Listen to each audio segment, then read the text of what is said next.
No próximo capítulo da novela Eta Mundo Melhor, Dita canta, e o que acontece em seguida é arrebatador. O teatro inteiro se levanta, como se testemunhasse algo tão raro, tão grandioso, que só surge uma vez na vida. A voz de Dita, forte e cheia de alma, vibra no ar. Cada sílaba parece carregar uma vida inteira, e até as luzes do palco tremem diante dela. Dália, na plateia, mal consegue conter a alegria. Ela comemora o triunfo da amiga com a emoção de quem sempre acreditou, e agora vê o mundo inteiro acreditando também. É o começo de tudo, sussurra, quase sem fôlego. Enquanto isso, longe da euforia, Stella sente algo estranho.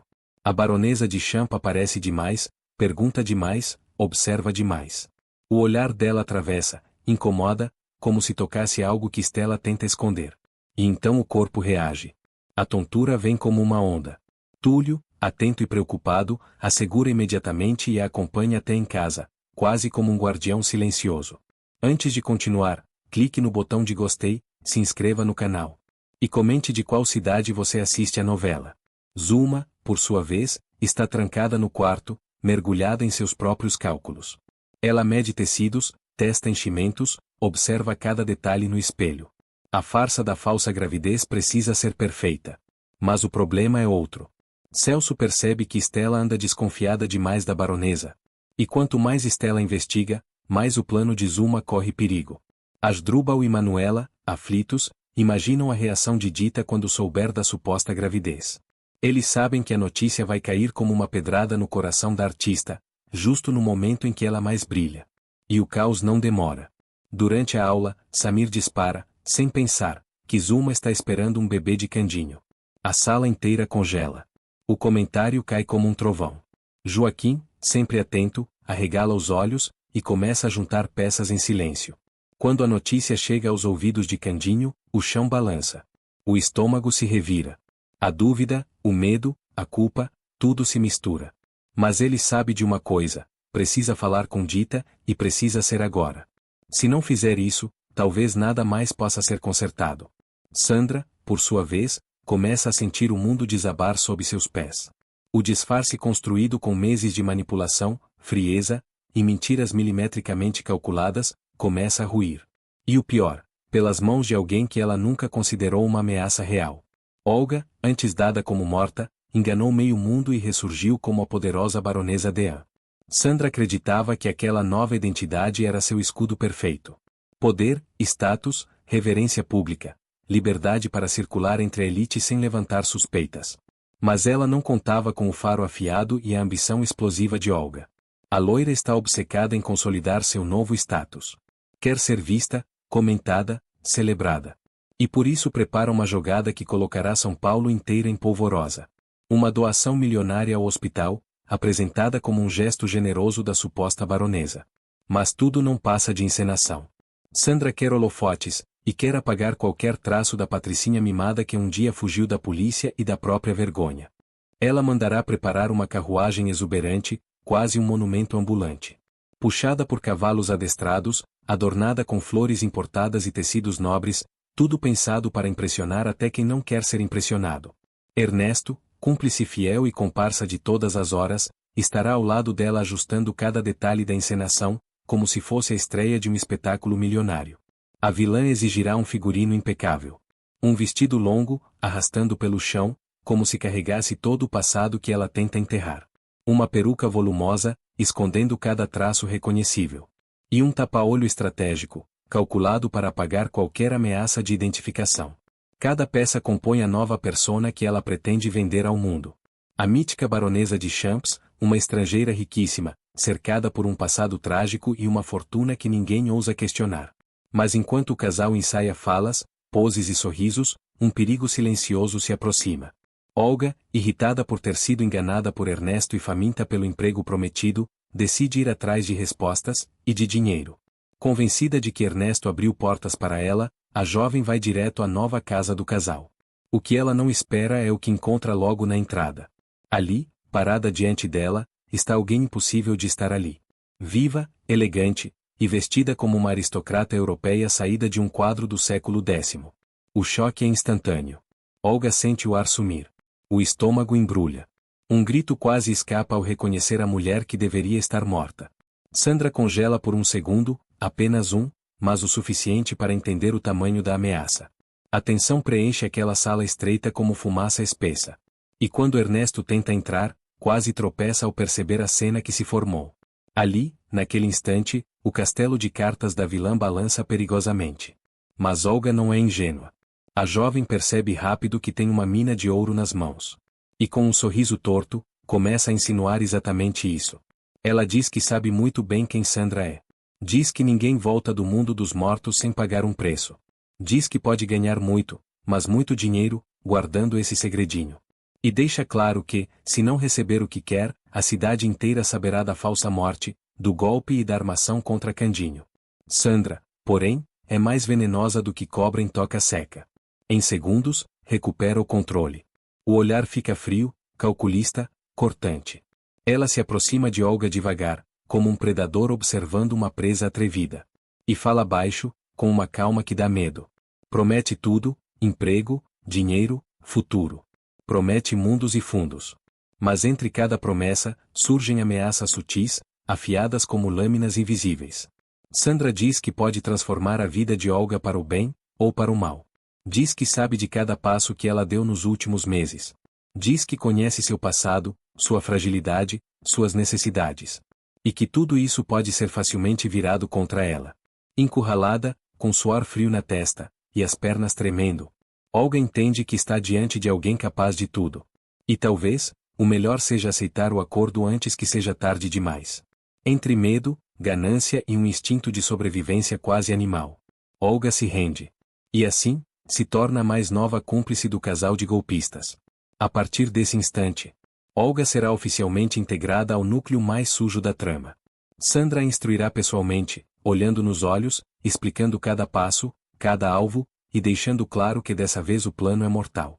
O objetivo é destruir Candinho de uma vez por todas, moralmente, financeiramente, emocionalmente, para sempre. Ernesto mostrará documentos. Sandra revelará estratégias. E Olga, sentada diante dos dois, ouvirá tudo com um misto de fascinação e pavor. A promessa é tentadora. Dinheiro, luxo, poder. Tudo ao alcance das mãos, desde que ela faça exatamente o que lhe mandarem. A jovem, sem saída, aceita. E ao aceitar, cruza uma linha da qual nunca mais poderá voltar. É assim que o trio mais perigoso da novela começa a nascer. Um time movido por ambição, rancor, e a certeza de que o próximo capítulo sempre pode ser pior. A partir daquele pacto silencioso, quase um aperto de mãos entre predador e presa, Sandra começa a moldar Olga ao seu gosto. A vilã enxerga na jovem uma peça útil. Descartável, mas essencial. E Olga logo percebe que entrou num tabuleiro em que cada movimento custa caro demais para ser desfeito. Sandra, calculista como sempre, treina a nova cúmplice como quem afia uma lâmina. Manda que ela mude o cabelo, as roupas, a postura. Explica que obedecer não basta. Você precisa parecer confiável. Uma cúmplice vista como ameaça, estraga o jogo. Ela diz isso enquanto ajusta o tapa-olho no espelho, observando de relance o jeito como Olga treme ao fundo. Ernesto, por outro lado, vive dividido entre o entusiasmo e o medo. Ele sabe que Olga é impulsiva, emocional, imprevisível. Tudo o que Sandra detesta. Mas também sabe que recusar a presença dela seria transformá-la numa inimiga. E uma inimiga carregando um segredo desses, é um desastre pronto para explodir. Por isso, ele aceita. Aceita com relutância, com os olhos sempre atentos, e com uma pulga atrás da orelha que só cresce. Com o trio formado, Sandra revela seu projeto mais ambicioso. Não quer apenas derrubar Candinho. Quer arruiná-lo como pessoa, e como símbolo. Quer vê-lo desacreditado, destroçado, humilhado diante de todos que um dia o admiraram. Quer que a cidade inteira, aquela mesma que a condenou, veja o caipira como culpado de um crime que ele jamais cometeria. E, para isso, ela precisa de Olga. A jovem recebe uma tarefa suja, perigosa e precisa. Infiltrar-se no círculo de pessoas próximas a Candinho, ouvir conversas, vasculhar papéis, encontrar brechas. Sandra explica. Toda mentira precisa nascer sobre uma verdade minúscula, quase invisível. E caberá a Olga achar essa verdadezinha para que a farsa ganhe força. Olga aceita, mas o medo continua preso no peito. A cada ordem, ela sente que afunda mais fundo numa lama que não tem fim. Ainda assim, continua. O dinheiro promete muito, a ambição sobe rápido, e a ameaça de Sandra age como uma coleira invisível. Enquanto isso, a dupla de golpistas passa noites inteiras arquitetando o golpe, calculando cada movimento, cada palavra, cada fio da teia que estão prestes a lançar. Mapas, documentos, falsificações, assinaturas, rotas calculadas, depoimentos inventados com frieza cirúrgica. O plano é monstruoso, engenhoso e absolutamente digno de Sandra. Ernesto cuida da logística. Sandra, da narrativa. E Olga, da infiltração. Cada um trabalha numa engrenagem que gira silenciosa, enquanto o veneno começa a pingar devagar na vida de Candinho. Primeiro, pequenos rumores. Sussurros que passam de boca em boca. Depois, informações plantadas nos lugares certos. E logo, documentos falsos surgindo como provas indiscutíveis, apesar de serem mentiras perfeitas. A cidade, sem perceber, começa a duvidar. Gente que antes defendia Candinho com unhas e dentes, agora o observa com perguntas mudas. Nada escancarado ainda, mas suficiente para deixá-lo inquieto, perdido, pressionado. Candinho, tomado pela revolta após o acidente que quase arrancou o chão debaixo dele, decide que Zuma finalmente vai pagar por cada gota de veneno que derramou no caminho dele e de Dita. A recuperação da cantora acende uma chama nova. Esperança, justiça, e um toque de ousadia. Aquela justiça que vem quente, cheia de estratégia, com uma pitada de crueldade digna das melhores reviravoltas. A angústia dá lugar a uma determinação quase perigosa. Eles não querem mais fugir. Não querem se esconder. E não vão permitir que Zuma continue manipulando suas vidas como se estivesse jogando xadrez sozinha. Agora o jogo vira. E vira bonito. Dita, cansada até a alma das armações, recorda as noites em que chorou sozinha, acreditando que nunca teria um minuto de paz ao lado do homem que ama. Lembra da maldade de Zuma, da manipulação psicológica, das mentiras espalhadas para separar os dois. Lembra do sentimento de impotência ao perceber que a vilã sempre tinha uma carta escondida. Mas agora, essa carta desapareceu. E quem controla a narrativa são ela e Candinho, juntos, mais alinhados do que nunca. Zuma e Manuela nunca aprovaram o namoro.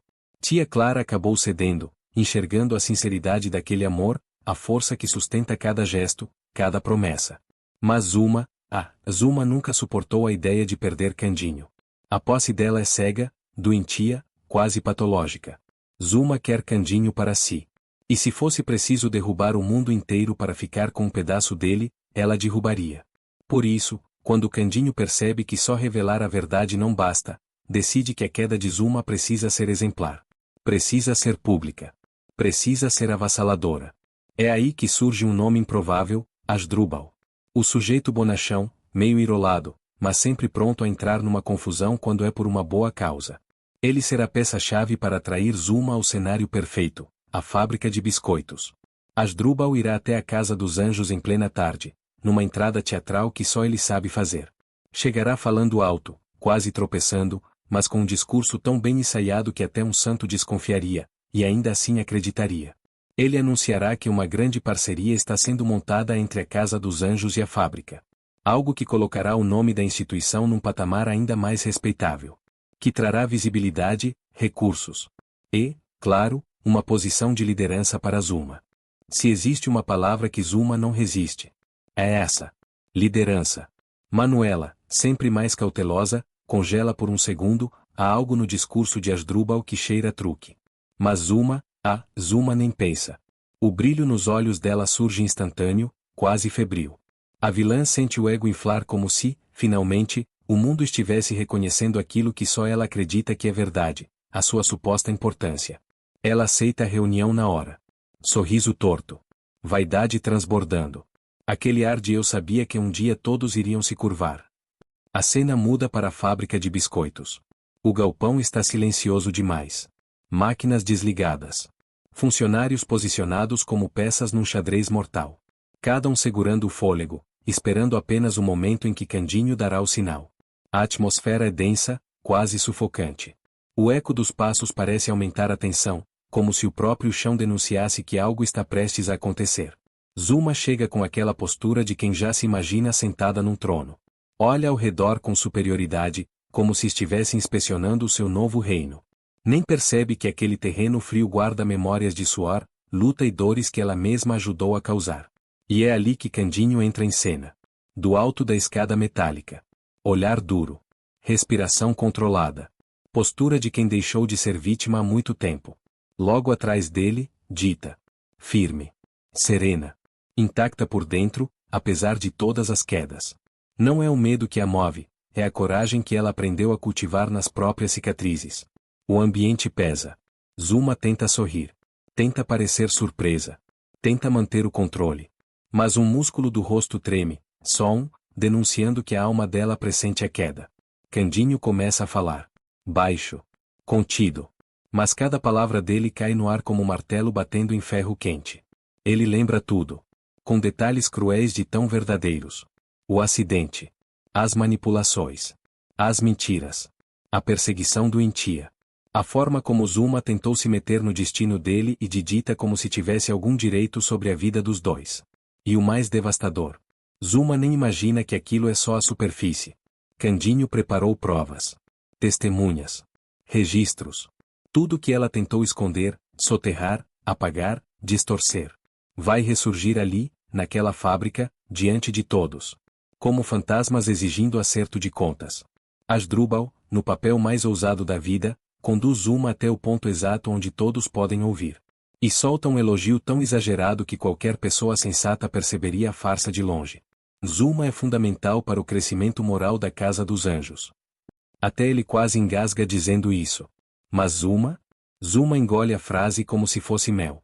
Porque a vaidade dela tem fome. Fome eterna. A partir desse instante, o plano de Candinho ganha camadas mais profundas.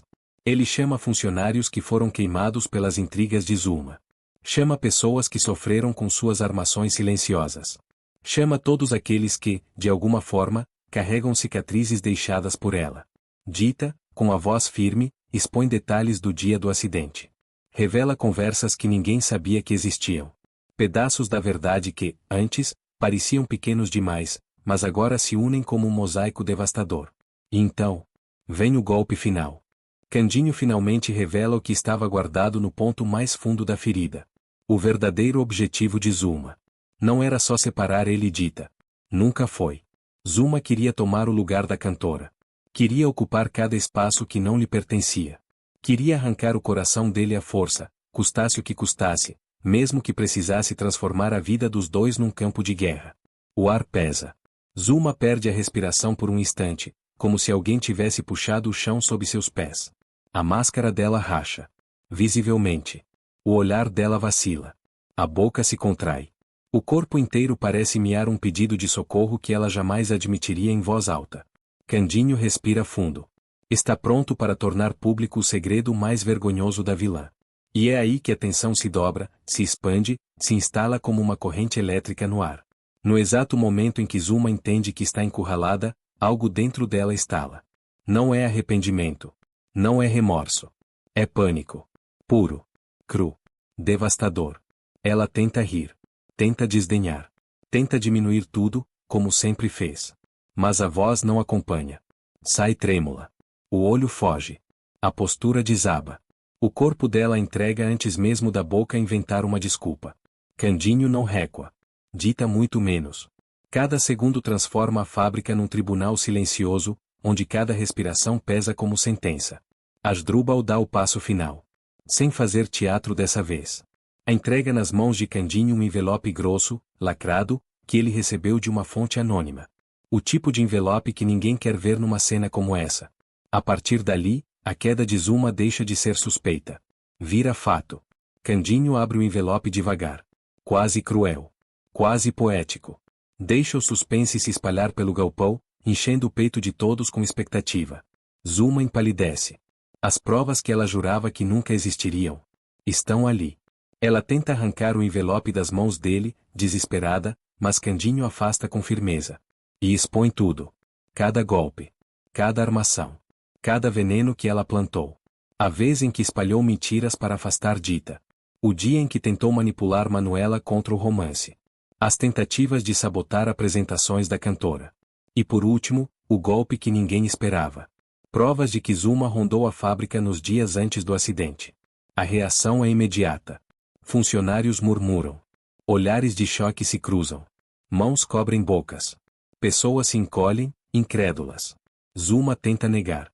Mas as palavras tropeçam, se atropelam, se quebram antes de sair. Isso é um complô. Vocês estão manipulando tudo. Ela grita, a máscara completamente caída, o controle inexistente. É um desespero cru. Quase infantil. De quem vê seu império de mentiras ruir tijolo por tijolo. Dita dá um passo à frente. Firme como nunca. Olhar gelado. Tom cirúrgico. Se fosse complô, Zuma, você não estaria tremendo. A frase cai como um tapa. Zuma cambaleia para trás, perdida entre a vergonha e a fúria. E então, a porta da fábrica se escâncara. Com força. Manuela entra ofegante. Celular na mão. Ela recebeu uma mensagem anônima momentos antes, mandando que fosse até ali. Não imaginava que entraria direto no olho do furacão. Candinho explica tudo. Dita confirma cada detalhe. Os funcionários assistem em silêncio, quase como uma plateia chocada. E Zuma, pela primeira vez, não sabe onde enfiar o próprio nome. Nem a própria sombra. Ela prova, ali, diante de todos, o sabor amargo do veneno que sempre serviu aos outros. Depois de arquitetar um plano ousado, calculado ao milímetro e completamente ardiloso para fisgar Candinho, Zuma finalmente começaria a se sentir invencível. Mas toda vez que alguém sobe demais, o chão se encarrega de puxar de volta. E é exatamente isso que acontece. A vigarista acaba encurralada por alguém que conhece mais segredos seus do que ela jamais gostaria de admitir. O golpe, aquele que parecia perfeito, blindado, intocável, começa a se desfazer pelas laterais, como tecido velho rasgando. Zuma percebe, tarde demais, que quando o jogo é sujo, as peças sempre escorregam. A princípio, tudo fluía conforme o roteiro que ela imaginou. Carmen, depois de tomar o lugar de Zenaide na Casa dos Anjos, passa a se sentir dona do território. Chega impondo postura, voz, regras, olhares. As crianças, sensíveis como radar, percebem na mesma hora. O clima muda. Risos diminuem. Cochichos crescem. Os pequenos começam a observar Carmen com desconfiança quase animal. Algo no olhar dela não bate, não acolhe, não pertence. Carmen, esperta e venenosa, tece com Zuma uma relação de falsa lealdade. Negocia salário, tarefas, benefícios, pasme, até o modo como quer ser tratada. No trato íntimo, exige que Zuma a chame de patroinha. A grosseria que o orfanato vê.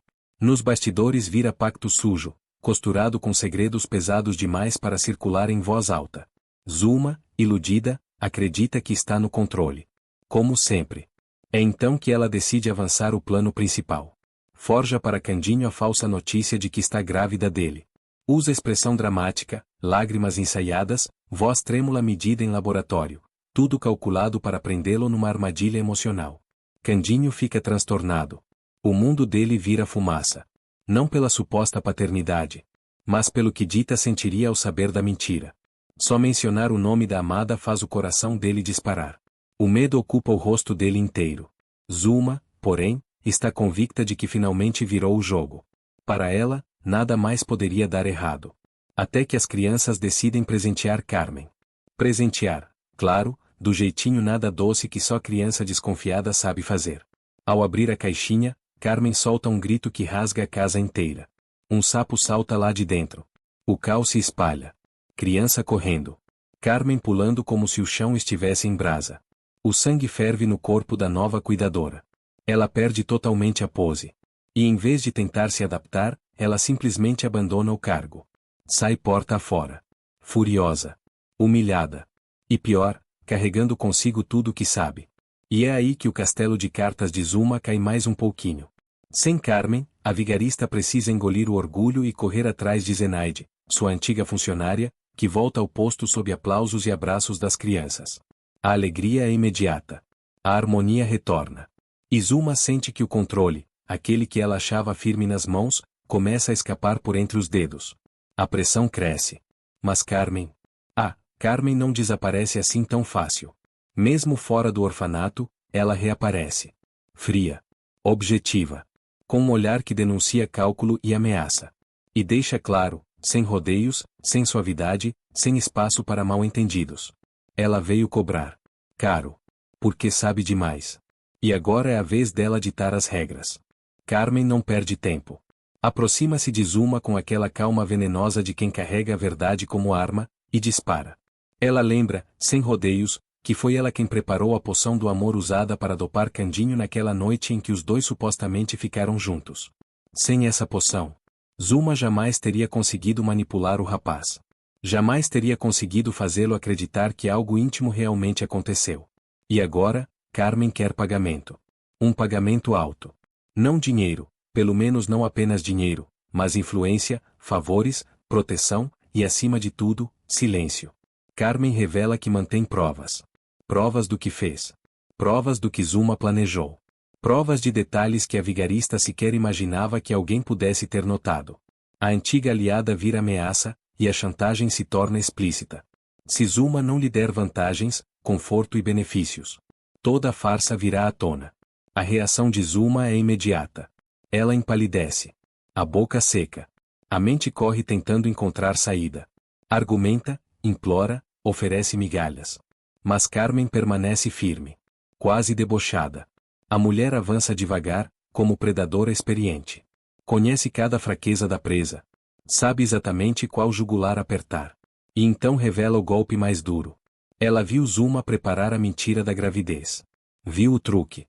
Viu a encenação. Viu a manipulação dirigida a Candinho. E se ela quiser, se apenas decidir, pode ir até Dita e desfazer tudo em questão de minutos. Carmen lembra ainda que não tem nada a perder. Nada. Enquanto Zuma tem tudo. Fama, reputação, ambições. E o próprio plano para ascender na cidade. É nesse instante que Zuma começa a sentir o corpo falhar. Respiração curta. Mãos trêmulas. Um suor frio escorrendo pela nuca. A sensação de controle, sempre tão sólida, evaporando no ar. A partir daí, Zuma é arrastada para um jogo muito mais arriscado do que imaginava. Carmen exige benefícios imediatos. Roupas. Estadia. Parte do dinheiro que Zuma espera extorquir de Candinho. E até uma posição melhor dentro da Casa dos Anjos, caso ela decida voltar. Zuma percebe, tardiamente, que criou um monstro difícil de domar. Alguém tão ganancioso quanto ela. Porém mais ousado, mais cara de pau, mais disposta a romper limites. Enquanto isso, nos bastidores, outras peças se movem. Dita começa a estranhar o comportamento de Candinho. Ele anda calado, nervoso, distante. Com aquele olhar perdido que só quem ama enxerga de imediato. Zenaide também passa a desconfiar das idas e vindas de Carmen. Percebe que a mulher sempre surge nos momentos mais oportunos, oportunos demais. Até as crianças, tão sensíveis, notam que Zuma está mais tensa, menos confiante, mais agressiva. O ambiente denuncia o peso da mentira. Zuma tenta pensar rápido. Revisa mentalmente cada passo do plano. Procura brechas, pontos fracos. Qualquer coisa que possa virar contra Carmen. Mas a aliada transformada em inimiga parece sempre um passo à frente. Sempre pronta para apertar ainda mais a corda. E a corda, já esticada até o limite, começa a arrebentar. Pressionada por Carmen em todos os flancos, Zuma tenta ganhar tempo. Inventa desculpas. Procura saídas que não existem mais. Mas a chantagista não recua nem 1 milímetro. Ao contrário. Percebendo a fraqueza da vigarista, ela decide apertar ainda mais. E surge na porta da Casa dos Anjos. Justo no momento em que Zuma acreditava ter pelo menos um instante de paz. A mulher entra sorrindo. Um sorriso amistoso, quase convidativo. Mas o olhar atravessa Zuma como lâmina. Sem rodeios. Sem desculpas. Sem adiamentos. Ela avisa que os prazos acabaram. Exige favores imediatos. Dinheiro. Roupas. Hospedagem. E até um agradecimento extra, por todo o trabalho sujo que Zuma realizou até agora. Zuma tenta manter a postura firme. Tenta respirar como se ainda tivesse o controle da situação. Mas a voz falha. Um fio de fraqueza escapa. Carmen se aproxima. Sussurra, baixa, mortal. Se não for atendida, irei até Dita pessoalmente. E contarei cada detalhe daquela noite em que você dopou Candinho. A ameaça cai como um raio. O chão some sob Zuma. Pela primeira vez desde o início da armação, ela percebe, perdeu o controle total. Carmen se valoriza. Sabe que é a única peça capaz de derrubá-la. E explora isso com precisão cirúrgica. Enquanto isso, o ambiente ao redor começa a reagir. Zenaide nota os movimentos estranhos de Carmen. Repara nas respostas atravessadas de Zuma. As crianças cochicham pelos cantos, repetindo o que ouviram sem querer. Candinho, por sua vez, sente a culpa crescer. Algo não se encaixa dentro dele. Flashes da noite em que supostamente esteve com Zuma surgem, confusos, borrados, desconexos. Nada parece claro. Do outro lado da cidade, Carmen prepara o próximo golpe. Descobre que Candinho e Dita marcaram mais encontros nos últimos dias. Sente a oportunidade perfeita para espalhar sua própria versão dos fatos. Se Zuma não ceder rápido. A chantagista sabe, uma tempestade bem provocada pode fazer a mentira da gravidez esfarelar como farinha na mão. E isso lança Zuma no pânico absoluto. Desesperada, Zuma toma uma decisão. Tenta subornar Carmen com tudo que tem à mão. Uma quantia rápida, algumas joias antigas, promessas de favores futuros. Mas Carmen ri. Riso seco. Olhar penetrante. Não quero esmola, diz. Quero poder. Quero ser indispensável. Quero ocupar o posto que Zenaide retomou e que você, por orgulho ferido, tenta recuperar a qualquer custo. A pressão sobe. Zuma percebe que está cercada. Cada caminho que tenta abrir, se fecha diante dela. Ora por Carmen, ora pelas suspeitas que começam a despontar ao redor. E num golpe de ousadia, Carmen avisa. Se você não agir até o amanhecer, eu mesma irei bater na porta de Dita e revelarei a farsa com riqueza de detalhes. Nesse instante, Zuma sente o chão desaparecer. A máscara de segurança cai. Vê seu plano ameaçado por todos os lados. A mentira prestes a ruir. E o romance que tentou destruir, talvez mais forte do que nunca. O medo se transforma em desespero. E o desespero acende nela uma ideia que jamais cogitou. Mas que agora parece ser a única saída possível. Calar Carmen, custe o que custar. Enquanto isso, Stella será completamente desnorteada. Ao dar de cara com a enigmática baronesa Dean, na verdade, Sandra disfarçada, a jovem enfermeira não terá ideia da verdadeira identidade da mulher. O recado misterioso que receberá fará seu coração disparar, seu corpo tremer. E memórias de um passado que tanto lutou para esquecer voltarão a assombrá-la, em pânico. Tudo começa durante um luxuoso evento beneficente. Uma homenagem à doação de equipamentos para a ala infantil do hospital. O salão, repleto da elite local, será o palco perfeito. Perfeito para Sandra reaparecer com uma nova identidade. Agora atendendo pelo título de Baronesa de Champs, a vilã busca reconhecimento, poder e, acima de tudo, a oportunidade de observar seus inimigos. Sem ser reconhecida. Com gestos refinados e sotaque afetado, Sandra planeja cada detalhe de sua entrada triunfal. Veste uma roupa de gala elegante. Um tapa-olho misterioso. Cabelo ruivo intenso. A carruagem que atrás é imponente, puxada por 2 cavalos brancos. Cada passo, cada gesto, pensado para impressionar e intimidar. O evento para por um instante. Todos os olhos se voltam à porta. Flashes e sussurros acompanham sua descida da carruagem. Ela sorri confiante. Cumprimenta o prefeito, a primeira-dama e convidados importantes. Recebe a chave simbólica do hospital. Faz um breve discurso sobre caridade e responsabilidade social. Um espetáculo perfeito de hipocrisia e manipulação. Enquanto todos se encantam, Stella sente algo estranho. Um arrepio percorre sua espinha. Um nome familiar ecoa em sua mente, Ernesto. Ele surge logo atrás de Sandra. Terno caro. O mesmo olhar cínico de sempre. O choque é imediato. As mãos de Stella começam a tremer. A respiração se torna ofegante. O passado que ela tanto lutou para enterrar parece prestes a atravessar a porta e esmagá-la. Ernesto percebe a reação dela. Sorriso debochado. Ironia e ameaça misturadas em um só gesto. Sandra, por sua vez, percebe a tensão no ar. Aproveita um instante. Finge gentileza. Segura a mão de Stella. Sussurra próximo ao ouvido dela. Não adianta fingir, eu sei tudo sobre você. O sussurro é suficiente para derrubar a enfermeira. Rosto empalidece. Olhar se perde, por alguns segundos que parecem horas. Sandra solta a mão. Afasta-se com um sorriso triunfante. Ciente do estrago psicológico que causou. Durante o restante do evento, Stella tenta manter a compostura. Mas a perturbação é evidente. Lauro percebe a palidez dela. Oferece um copo d'água preocupado. Está tudo bem? Pergunta. Ela apenas balança a cabeça, tentando disfarçar, mas o trauma do encontro permanece latente, silencioso, cortante. Enquanto isso, Ernesto e Sandra trocam olhares cúmplices à distância. Ele cochicha algo em seu ouvido. Ela solta uma risada discreta, contida. Como quem comemora o primeiro passo de um plano cruel. Ao final da cerimônia, Sandra se aproxima de Stella novamente. Agora, confiante. Coloca uma mecha do cabelo ruivo para trás. Diz, com voz suave, quase provocante. Foi um prazer conhecê-la, minha querida. Espero que possamos conversar em breve. Afinal, há segredos que não devem permanecer escondidos por muito tempo. Antes de se retirar, ela pisca para a enfermeira e acena com elegância. Ernesto segura sua mão para ajudá-la a subir na carruagem. A imagem fica gravada na mente de Stella. Assim que eles partem, as pernas fraquejam. Ela precisa se apoiar em uma cadeira para não cair. As lembranças antigas, que acreditava enterradas, voltam com força total.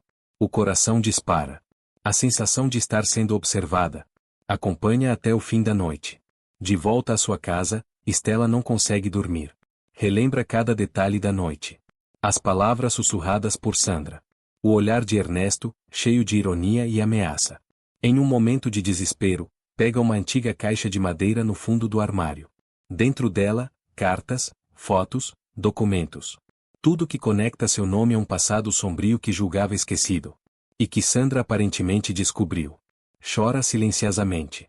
Teme o que pode acontecer se aqueles segredos vierem à tona. No hospital, rumores começam a circular sobre a reação estranha de Stella. Alguns colegas comentam que ela parecia conhecer a baronesa de algum lugar. Outros dizem que a enfermeira passou mal por emoção. Sem imaginar o verdadeiro motivo. Enquanto isso, Sandra, em sua mansão recém-adquirida nos arredores da cidade, ri sozinha diante de um espelho. Ainda sou a mesma, frágil, previsível, diz, tirando o tapa-olho. O olhar frio e cheio de ódio é revelado. Ernesto se aproxima, curioso.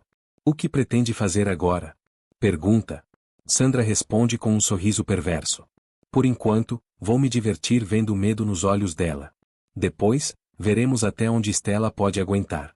Nos próximos capítulos, Stella tentará descobrir quem realmente é a misteriosa baronesa de Champs. Sem imaginar que está prestes a se tornar alvo de uma das vinganças mais cruéis já tramadas por Sandra. A cada novo encontro, a tensão aumenta. O cerco em torno da enfermeira fecha-se lentamente. Ela entra em estado de paranoia e desespero crescentes. Os dias seguintes serão marcados por mensagens anônimas, telefonemas silenciosos. Sombras que parecem segui-la por todos os lados. A dúvida domina Stella. Será apenas imaginação? Ou alguém está mesmo tentando destruí-la? Ela não consegue se concentrar. Cada ruído. Cada olhar no hospital. Parece uma ameaça. Crises de ansiedade a consumirão. Convencida de que a misteriosa baronesa está vigiando cada passo seu. O medo toma conta de seus dias. E de suas noites. Até Lauro percebe que algo está errado. Numa manhã, ao chegar ao hospital, Stella encontra sobre sua mesa um envelope sem remetente. Dentro dele, uma fotografia antiga. Ela e Ernesto, em uma época que jurava ter apagado da memória. No verso, uma frase escrita à mão. Nada fica escondido para sempre. O sangue dela gelará. A partir desse momento, Stella entende. Sandra está por trás de tudo. O tom da ameaça é claro. E se tem aquela foto, certamente tem muito mais. O passado que poderia destruir sua reputação e carreira está prestes a ser exposto. Imediatamente, decide procurar Ernesto. Quer entender o que ele e Sandra realmente querem. Mas o vilão, com um sorriso debochado, apenas responde. A baronesa quer conversar. E você vai querer ouvir o que ela tem a dizer. Stella tenta reagir. Mas a sensação de estar encurralada é mais forte. De longe, Sandra observa a cena com olhar satisfeito. Certa de que tem a enfermeira em suas mãos. O jogo de manipulação e chantagem está apenas começando. E desta vez, Stella não terá para onde correr. Se você está acompanhando a saga de Stella e Sandra, deixe seu comentário. Conte pra gente, de 0 a 10, quão arrepiado você ficou com essa reviravolta? Não se esqueça de deixar o like e se inscrever no canal para não perder os próximos capítulos. E compartilhe com amigos que adoram uma boa trama cheia de suspense, mistério e vingança.